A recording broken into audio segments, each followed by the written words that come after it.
오늘 본 말씀을 통해서 예수님의 제자 가운데 여섯 번째로 빌립이 아니고 바돌롬의 제자에 관하여서 우리가 한번 살펴보도록 하겠습니다.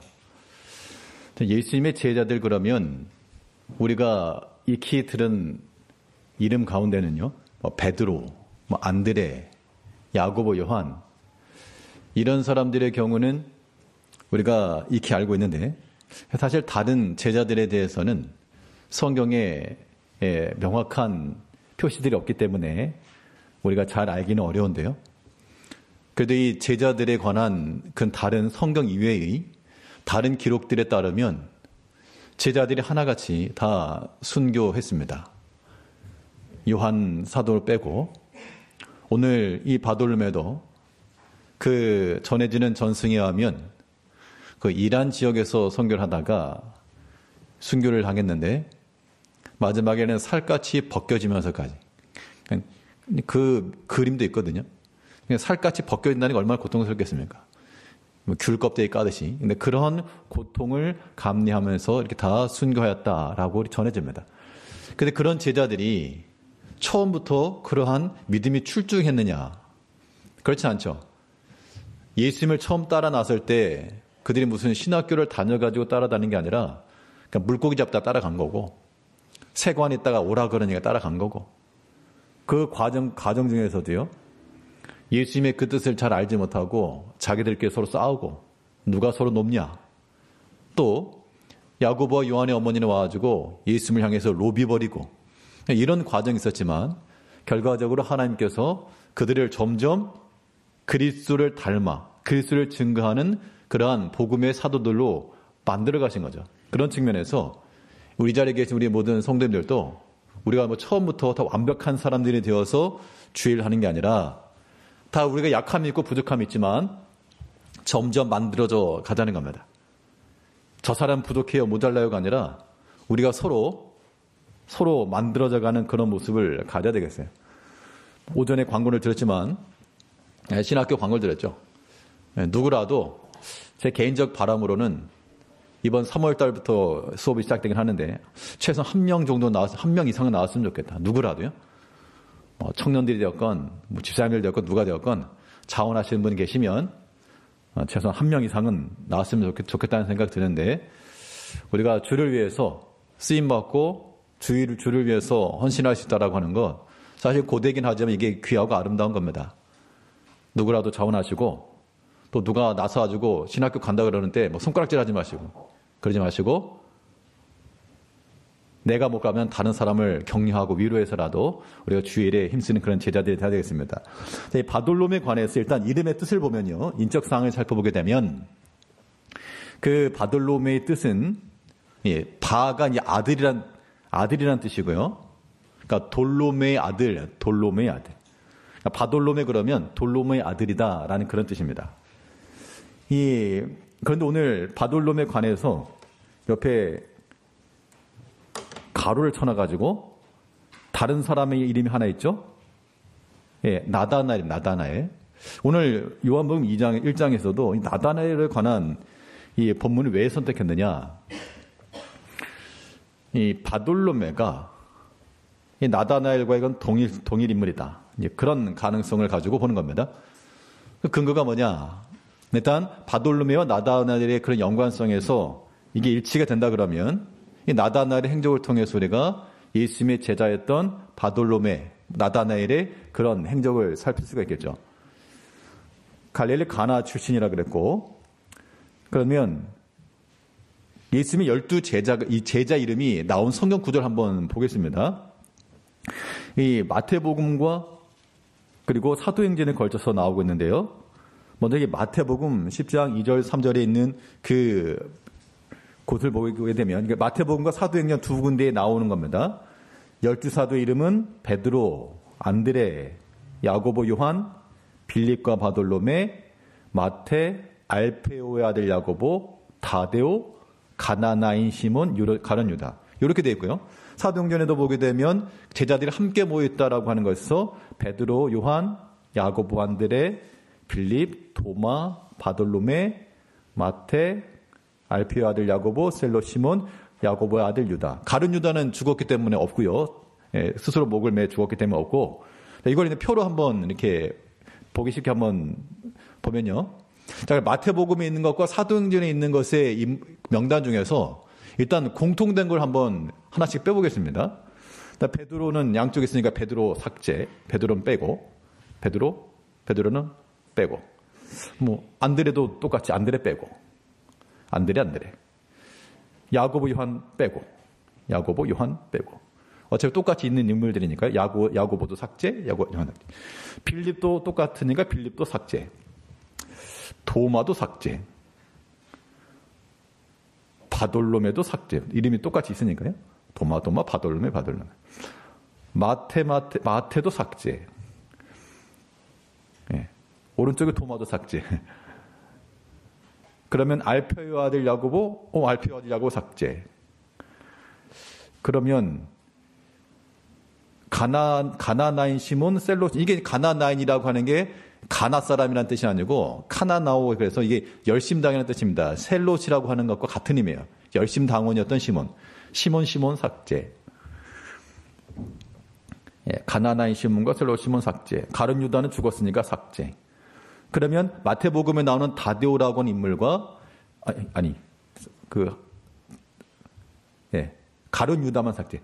예, 마태복음에 나오는 다데오라고 하는 인물과 사도행전에 나오는 야고보의 아들 유다라가 이 동일 인물인 거죠, 사실은. 그죠? 나머지 12제자 가운데서 삭제하고 나니까 다데오라고 하는 인물과 야고보의 아들 유다, 이게 남았는데, 사실 이게 동일 인물이라는 겁니다. 자, 근데 오늘 우리가 볼 거는 다데오가 아니고, 자, 그러면 이제 12제자가 오늘은 이제 나다나엘과 이런 관계성을 보고 싶은 거예요. 자, 그럼 다음 거 한번 보시죠. 이 나다나엘에 관해서 나다나엘이 예수님의 제자냐, 이것부터 봐야 됩니다. 요한복음 21장 1절과 2절을 보게 되면 오른편에 있는 거요. 그 후에 예수께서 디베레 호수에서 또 제자들에게 자기를 나타나셨으니 나타내신 일은 이러하니라. 시몬 베드로와 디두모라 하는 도마와 갈릴리 가나 사람 나다나엘과 세베대의 아들들과 또 다른 제자 둘이 함께 있더니. 자, 그럼 분명 보면 1절에서는 예수님께서 제자들에게 나타났다 그랬고, 그 제자들의 명단을 보니까 베드로, 도마, 세베대의 아들들이며 야고보, 요한을 가리킵니다. 또 다른 제자 둘, 이름은 없지 않으면 제자인 거죠. 그 나다나엘이라고 하는 사람도 예수님의 제자다라고 하는 것이 명확히 표시되죠. 자, 그럼 또 이번에 삭제를 해나가야죠. 자, 요한복음 21장에 보면 나다나엘과 함께 있었던 사람들을 일단 빼야 되겠죠. 베드로 삭제. 왜냐하면 같은 자리에 있었으니까 베드로 삭제. 그 다음에 도마 삭제. 디두모라 하는 도마 삭제. 세베대의 아들들이니까 야고보와 요한 삭제. 야고보와 요한. 그 야고보. 그 다음에 다른 제자 둘은 누군지 모르지만 아무튼 안드레 같은 경우는 베드로의 형제였고 출신이 베스다 사람이죠. 갈릴리 가나 사람 그랬으니까 안드레 삭제. 안드레 삭제. 오늘 본문을 보게 되면 요한복음 1장에서 지금 누가 나다나엘을 찾아갔는가 하면 예수님의 제자였던 빌립이 나다나엘을 찾아갔거든요. 빌립이 나다나엘을 찾아가지고 우리가 예수를 만났다라고 말하는 거 보니까 일단 빌립은 나다나엘이 아니죠. 그렇죠? 빌립 삭제. 바돌로메의 뜻이 뭐라 그랬죠? 바가 아들이라는 뜻이고 돌로메의 아들. 저기 보니까 알페의 아들, 아버지가 틀리니까 알페의 아들 삭제.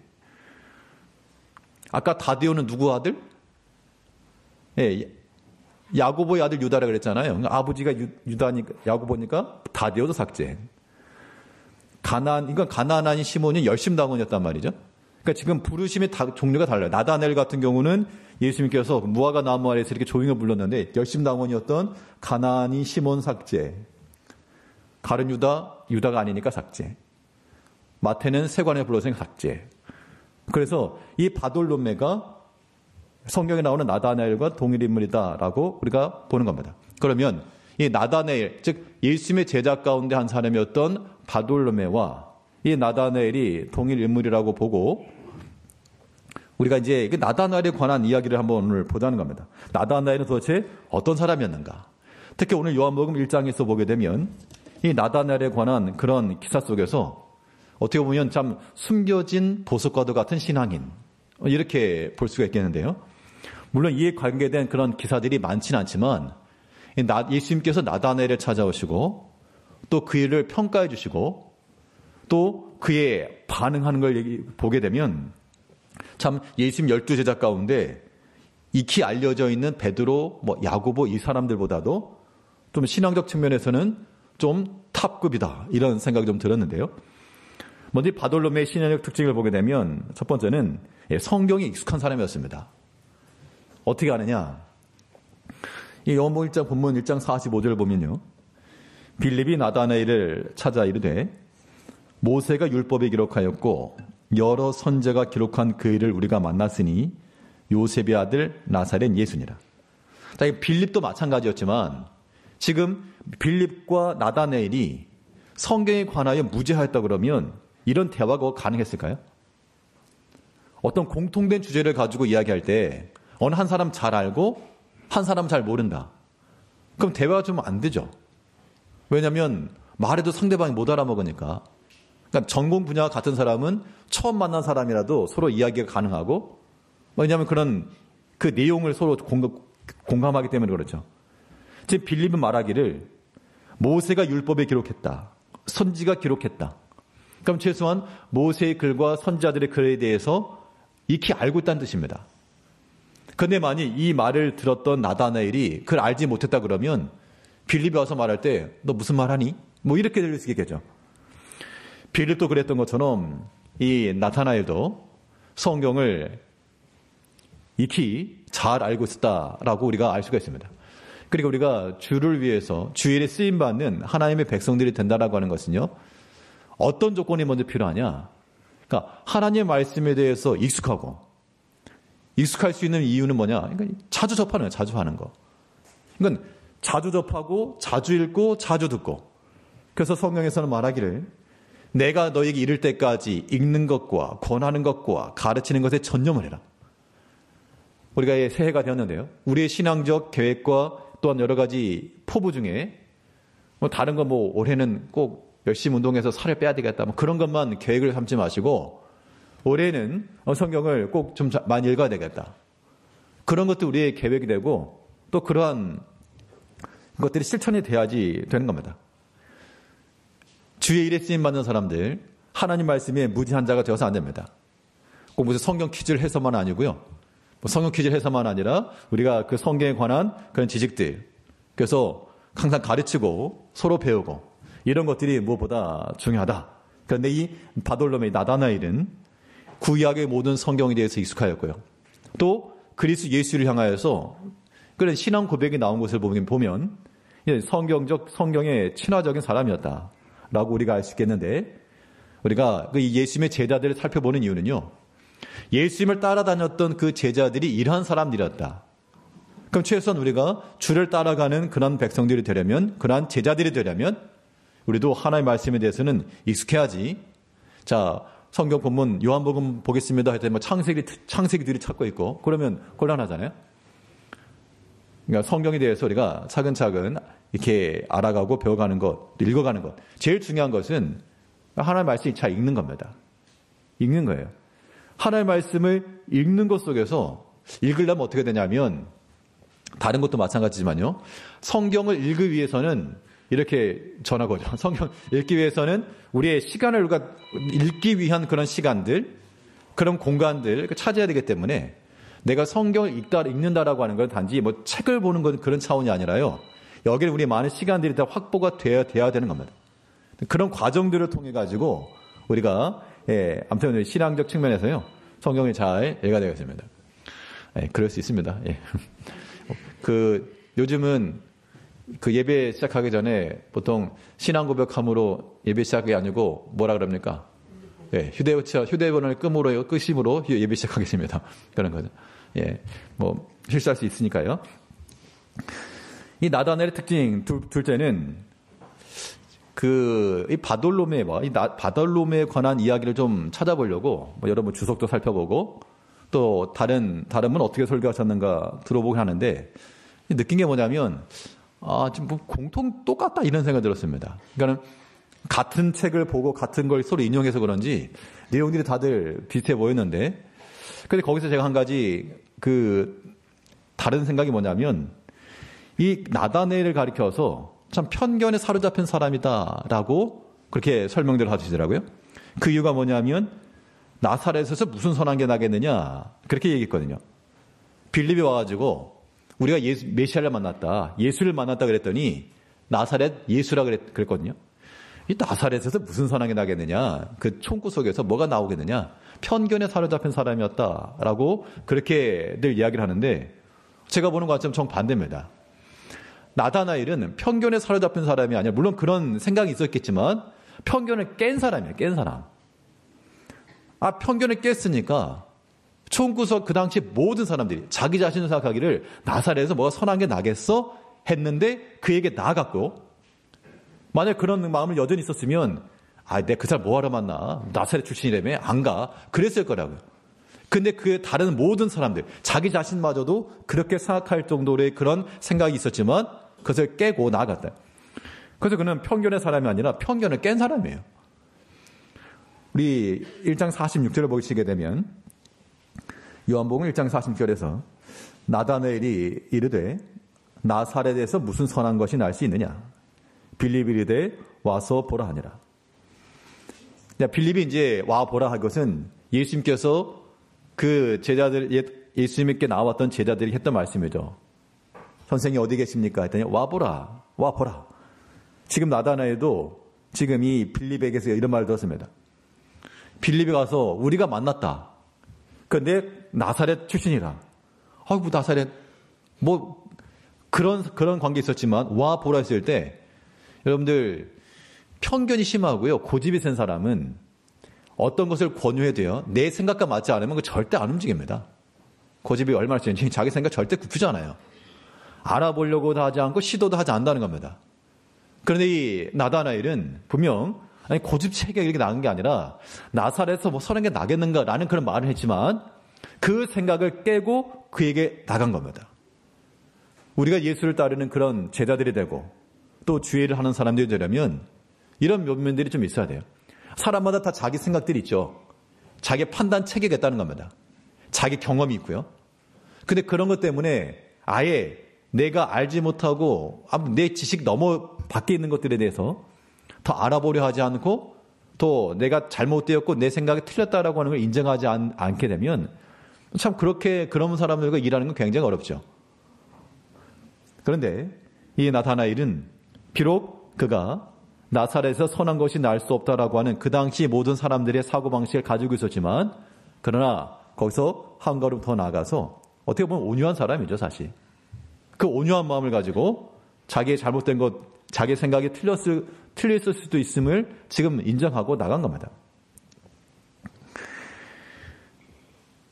그러면 그 나다나엘이 무슨 훌륭한 출신이었기 때문에 나사렛에서 선한 것이 나겠느냐 그렇게 말했는가? 그게 아니고요. 나다나엘의 출신이 어디라 그랬습니까?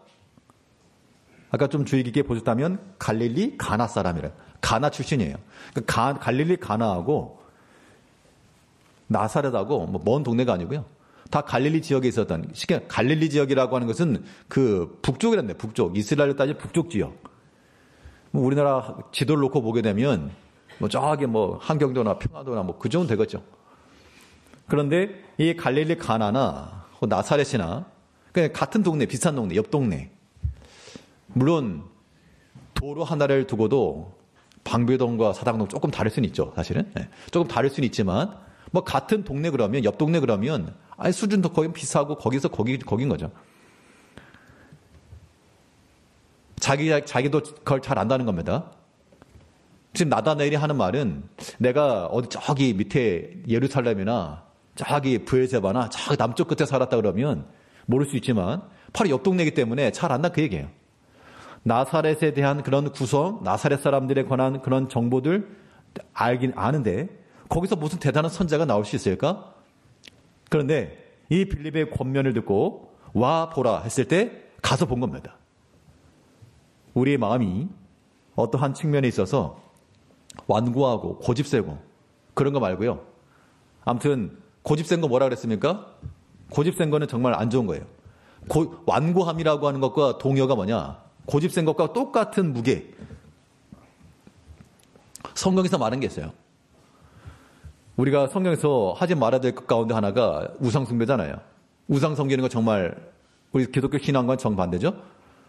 그런데 꼭 무슨 나무를 깎아서 만드는 뭐 어디다 절하는 그런 것만 우상숭배가 아니고 성경에서 우상숭배와 같은 것으로 설정하고 있는 것이 하나는 탐심이고요.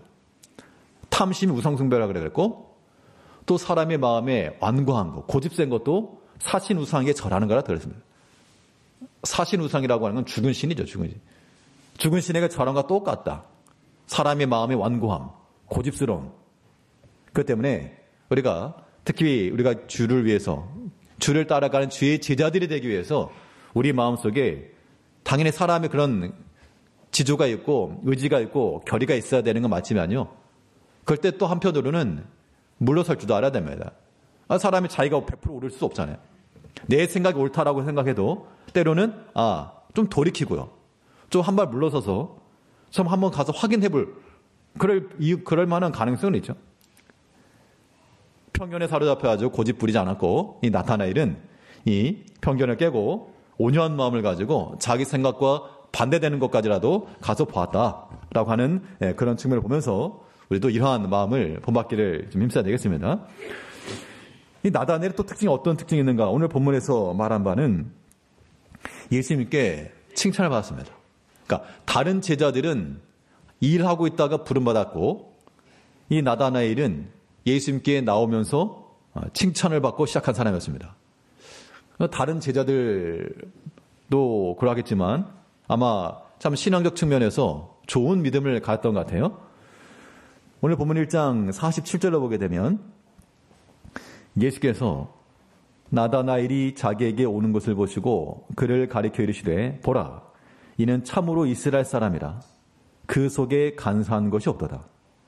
자, 우리가 누군가를 평가를 할 때 저 사람 참된 사람이라 참 이스라엘 사람이라 그 속에 간사한 것이 없다. 이렇게 표현했다라고 하는 것은 굉장한 칭찬인 거죠.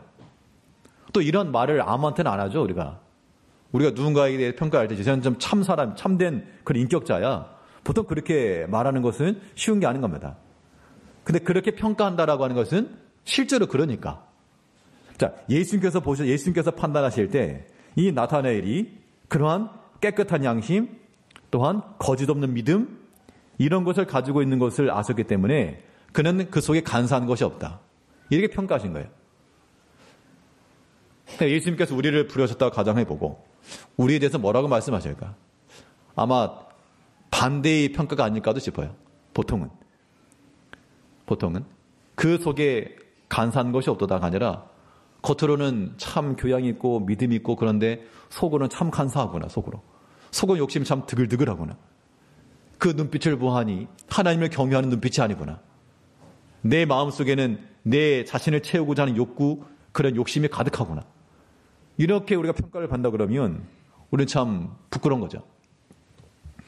우리의 모든 판단이라고 하는 것이 우리의 옳다 인정을 받는 것은 자기가 자기를 칭찬하는 사람이 아니라 뭐라 그랬습니까? 옳다 인정을 받는 자는 자기를 칭찬하는 자가 아니요 주께서 칭찬하시는 자니라. 그러니까 우리가 스스로에 대해서 난 괜찮아, 난 잘해, 뭐 자기 만족을 의해서 그런 긍정적인 마음도 필요하겠습니다만 하나님의 칭찬을 받는 자가 되는가? 주의 칭찬을 받는 그러한 제자들인가? 이런 질문을 우리가 항상 우리 스스로에게 던져야 됩니다. 다른 사람과 비교해서 그나마 낫다 그런 것보다도 하나님 앞에서 참으로 주께서 칭찬하실 만한 다른 사람들에게 나를 들어서 예시를 들어서 이렇게 칭찬하실 만한 사람일까?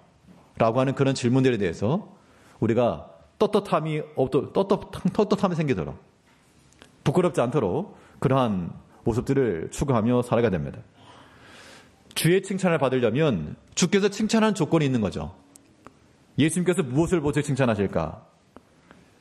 우리에게 주신 모든 교훈의 목적이라고 하는 것이 청결한 마음이요 선한 양심이고 성령의 감함이요 거짓 없는 사랑이라 그랬습니다. 그러니까 우리가 이런 것들을 잘 만들어가는 것이 하나 앞에서 우리의 칭찬함을 받는 길이 되는 겁니다. 그러니까 사람이 볼 때도 그 마음 속에 거짓이 없고 숨김이 없고, 우리가 가장 사람에 대해서 실망할 때가 언제인가? 어느 한 분을 제가 지목을 해서 제가 한번 여쭤볼게요. 지목을 해서 여쭤보겠습니다.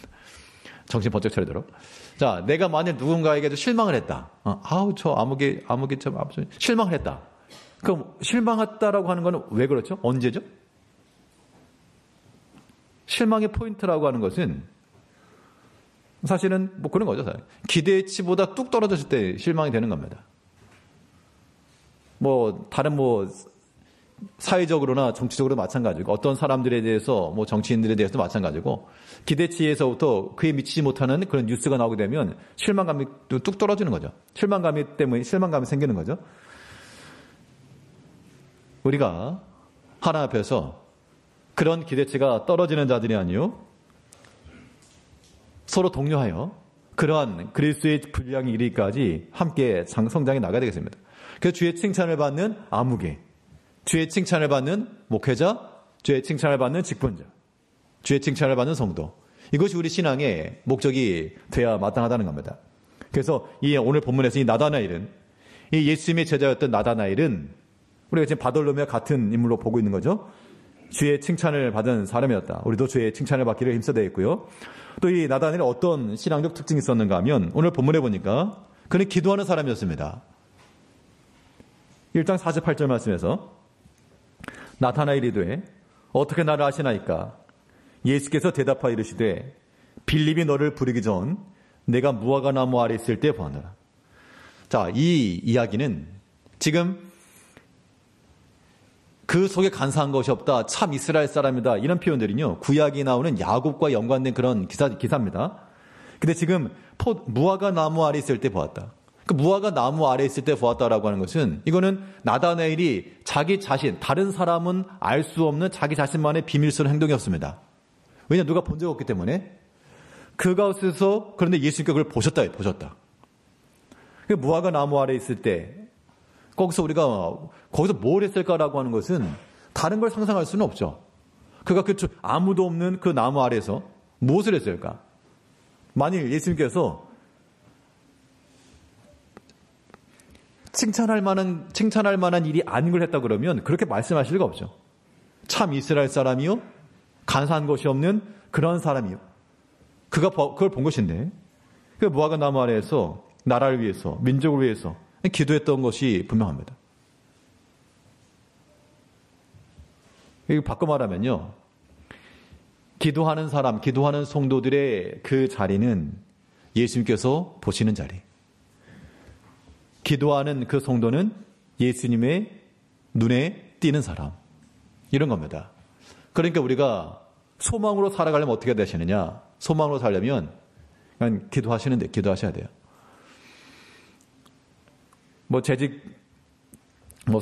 세미나 그래서 거창한 건 아니고요. 우리가 다 알고 있는 건데, 다시 한번 우리 동기부여를 새로 합시다. 그런 측면에서 몇 가지 당부의 말씀을 드리려고 하는 것인데요. 우리가, 물론 어차피 그냥 가시는 분도 계실 것 같으니까 이 자리에서도 간단하게 언급하면, 우리 모든 우리 주를 섬기는 사람들로서 가져야 될 그런 신앙적 요소 가운데 하나님의 말씀을 읽는 것과 또 기도하는 건 기본인 거죠. 그럼 우리 기도 생활을 어떻게 하고 있는가? 그런 것들은 이제 답변을 하셔야 됩니다. 나는 기도 생활을 어떻게 하고 있는가? 기도 시간을 따져가지고, 몇 시간 기도했냐, 굳이 그렇게까지는 질문하지 않더라도, 과연, 기도 생활을 하고 있는가? 그런 질문을 우리가 던지게 됐을 때, 우리의 답변은 무엇일까? 예전에, 제가 학생이었을 때, 교회 담당하셨던, 그 당시 강도사님이셨는데, 신방 오셔가지고, 이제 물어보신 거예요. 하루에 기도 얼마나 하냐 물어보시더라고요. 그래서 그 당시 이제 학생인데, 그때 중학생인가 고등학생 학생이었는데, 기도를 몇 시 얼마나 하냐 물어보시는 거예요. 사실 안 하고 있었는데, 특별히 기도 생활 그런 거 없고, 밥 먹기 전에 하는 거 말고, 기도를, 물론 수업 자율학습 끝나고 오면서 교회에 들려서 기도하곤 하긴 했지만, 매일 꾸준하게 어떻게 기도 생활 몇 시 얼마나 하냐고 물어보시길래, 그렇다고 밥 먹을 때만 해요 라고 말하기도 그렇고, 그래도 그냥 대충 둘러대가지고 30분? 30분? 1시간 그러다 보면 너무 많은 것 같고, 그래도 한 30분?